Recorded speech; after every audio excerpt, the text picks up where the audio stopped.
গোপালবার রংগুলো কেন নিয়ে আসে আগে থেকে দাগ দিয়ে দিবে আমার এই দাগে এই কাঠের উপরে এটা দিয়ে স্নান করে নিব যখন বসাবো তখন ইজি ভাবে বসানো যাবে তাহলে এটার সাথে ওই কাঠের দাগের সাথে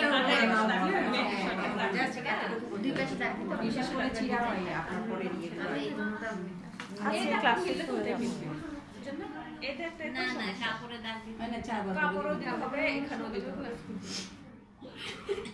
পেন্সিলে দাগ দিলে না রিল্যাক্সে কাজ করতেছে ওই পাশটা বাকি আছে না এটা একটু রাগ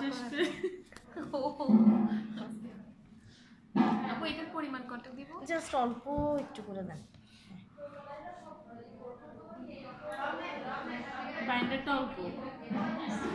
হ্যাঁ হয়েছে, আর দিতে হবে না। এবার হলুদ দেন। আগে কিন্তু আমি কিন্তু চাটা প্রচুর হয়ে যাবে কারণ কিন্তু কাপড় মোটা ছিল এখন ওগুলো পাতলা আপনার দিলে এসে মতো কাজ এটা